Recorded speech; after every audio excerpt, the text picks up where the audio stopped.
mutuna bande ko bakoya ko pesa yo yano soki biso bana ya kungu tozali bana ya Adamu na Eva bama batata bande ko bana somi ya koka kongo ezali somo alors naliki koyeba ndeko za Bwana mutuna yo tuni bande ko bazali kozela yo bakopesa yo eyano na mutuna wana kasi eloko ninga yeba nanu yo yebeli Yesu Masia wapi. Merci mingi. Réponse na ezali d'abord merci que obandaki na définition ya que signifie disciple.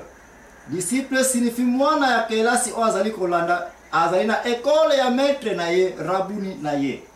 Comment na eko komela mwana ya Jésus-Christ to disciple ya Jésus-Christ c'est parce que na ye koli rabuni na ngai. Na landima lako na ye o ezali na mukanda babeni kombo ya Biblia kiyeyo koko na yo azali na papier moko te oyo yo okoti kokende quelque part opesa ngai référence ete ba koko na ba 1900 na ba 7e siècle na ba 16e siècle tina des ans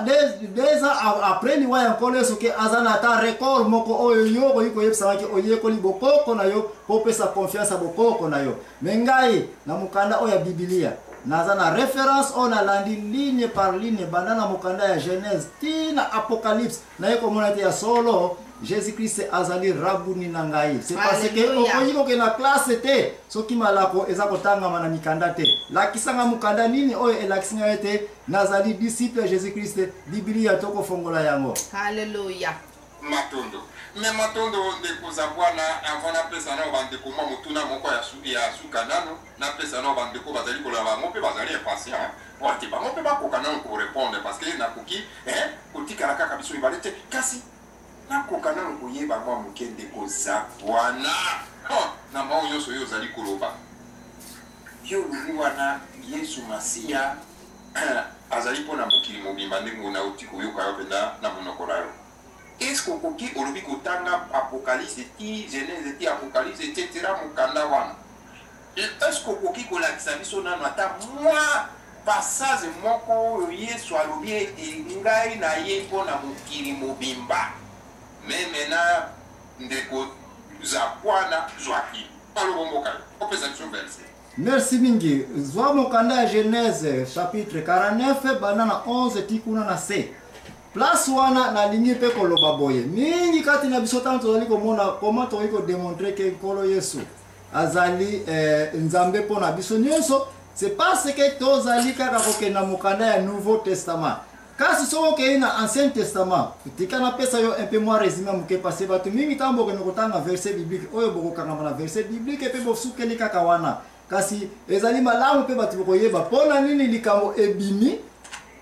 na sijeni ebimeli na raison na ebimeli po batu bakoma na verset biblique na nde maladi oyo tozali na ona mokili oyo ya kokanga verset biblique pe tosukeli kaka wana sans koyeba histoire scénario ni elekaki avant que makambo oyo eya awa verset biblique na uti ko pesa bino ndeko okomona ete Jacob na bana na ye les 12 oyo batu bazali ko benga bana ya Israël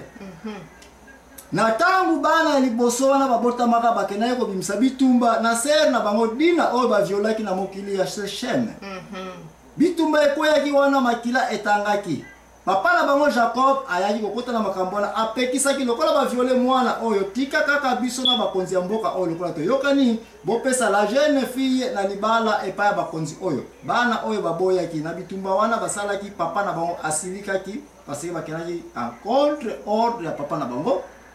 amodisaki les deux premiers bana précisément mwana misato ki est Juda oyo bino bokobenga ka ba juif oyo boti clan ya ba juif kasi ko bosa na te toko ya pona la kisabino pe ete Juda bana Israël baza ba juif te mais ekolo moko ya ba Juda batunde ba pesi libota ya ba juif oyo place oyo bana o babota na libota ya ba juif qui est papa na bango Juda akotaka na bitumba yango te de là il était béni que ye akodominer sur bande kona ye kuna introduction na pesi verset biblique on a pesi na Genèse 49 banana 11 titanga na seme pesi ma 11 10 11 wana okoya komona ete Jacob asalaki erreur parce que azali mutu lokola ngai na yo ya kopesa mapamboli epa ya mwana oyo na minute oyo avant akufa ayeko rapele mwana na ye oyo Juda te yona sina pese mapamboli ya solo kasikeba mapamboli ya motanga bien mokanda wana komona ezalaki kaka temporaire elingi koloba ete na place on apesi bino eza kofula ete zela ti ntango ye Messi akoya ye akozala mokonzi ya banation les nations nde place oyo naza koyebisa ete nkolo Yesu azali mokonzi ya les nations wana 1 2 osala erreur te mingi bokoya kokanga lisusu mpe boza koya nayebi sekele na bino place bozalelaka bokangela bapase mosusu bokoya koloba nanga te comment possible que Jésus Christ azali moyuda ebongo ye ko moyuda akomi susu mokonzi ya bino bakongolais nakoyebisa yo ete kosala mpe erreur te Jésus Christ azalaki mpe juif te azalaki mpe moyuda te Jésus Christ tanga bien aza na libota ya papa na ye Joseph na nsima ya Joseph na aza na clan ya roi David azalaki juif te roi David azalaki mwana ya Bethlem ki ye Bethlem na temps ya Josué mabele wana bapesaka yango na babenjamin te libota ya Benjamin mwana nsuka ya bana ya Jacob na place wana automatiquement Jesse azalaki mwana ya Bethlem ki ye Benjamin Yesu Kristo aza na nsima ya roi David azali mwana ya Benjamin automatiquement kuna deja na rejeté bino ke tambo okota na bantali ba juif ba yuda yo bozo aja libanga na bambi bino ke bokende kutu kuna te kuna ko bosuka et ensuite roi David bosala pe erreur te bokoya koloba bino bokeyi koza banzambe ba mindele ça va problème ezalité bobongama boya ko prouver que Jésus Christ azalaki mundele sinon ke bokoya ko yeba ete Jésus Christ mwana wa David papa na Jesse kuna mwana ya Bethlem comment aye ko komela kuna okoya ko mete route une moabite une africaine ye mutabotaki mwana wana aye ko pesa libota ya nkolo Yesu weske moabite ba le Moab ce ne sont pas des Africains, ce sont des Africains dans la géographie à Kala. Les lignes ont été automatiquement à Kaboli 50-50. Toza kolobela banwa 50% na kila bana nsima ba Moabite. Ba pesa ki bana Israël kuna susu. Ba juif te, ba Benjamin ba pesa ipe 50% na bango. Mais voilà makambo eye awa. Na yebite peut-être na lobi mingi mais na za ko ya lisusu. Donc awa na démontrer déjà que universellement Jésus-Christ tokende spirituellement, tozonga physiquement, azali roi des nations. Matondo ba mama batata bandeko bana somi ya mboka Kongo bozali kolanda ndeko za bwana Joachim na bukebi nyonso. Alors tikana otokenda nano na bandeko na biso oyo batonda bwana bakoka nano kopesa nano réplique na mwa maloba oyo ndeko za bwana Joachim auti kopesa na poko ya lelo. Tobanda nano wapi na Grenoble epai wapi mbuta tompe vitakanga ye kabelemi tompe yo landi Joachim na bokebi nyonso za bwana Joachim yo landi na bokebi nyonso point par point. Alors nakanisi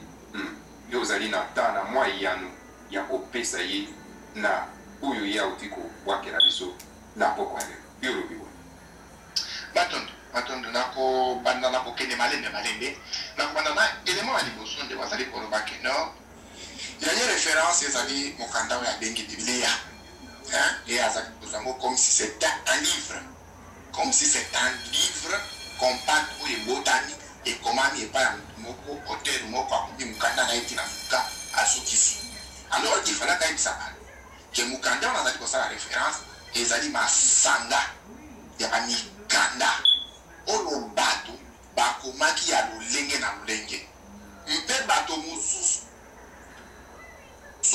ebele bamode bayi kofanda siko badeside bakebite mokanda totia oyo toboyi oyo tolidi yango te oyo kuna totia alors basangisi yango bakamati yango baye komamola biso balobi tala mokanda oyo ekoma nango biblia eza mokanda liloba ya tata nzambe. Ça c'est le premier point. Deuxième point azali koloba ke no bato moyindo bakomaki te. Voilà une fausseté grave, très grave, que moto alobaki bato bakomaki te. Et beaucoup de texte de pyramide ayebi yango to ayebi yango te. Et ça na biloko ebele bakonzo akomaki. Le corps aza moto aba recherche dans ses pays parce que nous sentir quand il parle aza moto moko vraiment aza posé asalaka ba recherche na ye. Mais dès que abata ko balancer bato moyindo bakoma na so bakomaki biloko ebele mbe ezali ya ebele. Alors deuxième point de bazali kolobaki alors dans qui n'a passé nous le yesu azali nzambe ezi ko na télévision mbambu kia so na ke pas na biso kombo ya moto elakisaka nature ya moto ntango ozali koloba nzambe eza nzambe ya yesu te nzambe eza mpe jehova te nzambe ezali être suprême na ndenge bakuku na biso babengaka yango na ndenge basosolaka nza manifestation du manifester et de les manifester. Donc, vous dites que le bâtiment est nzambe. Alors, vous dites que nzambe, déjà le corps lobby, ndompe azali Joachim. Mais ndompe azali ndompe Joachim a Joachim. Et là, voilà, il s'est guéri donc corriger encore rapidement. Ce qu'on a dit à l'obake, hier, ça être suprême, d'accord. Ce qu'on a dit à l'obake, selon hier, ça être suprême, il y a peut-être. Mais à l'obake, il y a nzambe. What is that erreur? Parce que nous avons la définition. Yesu pe a la définition.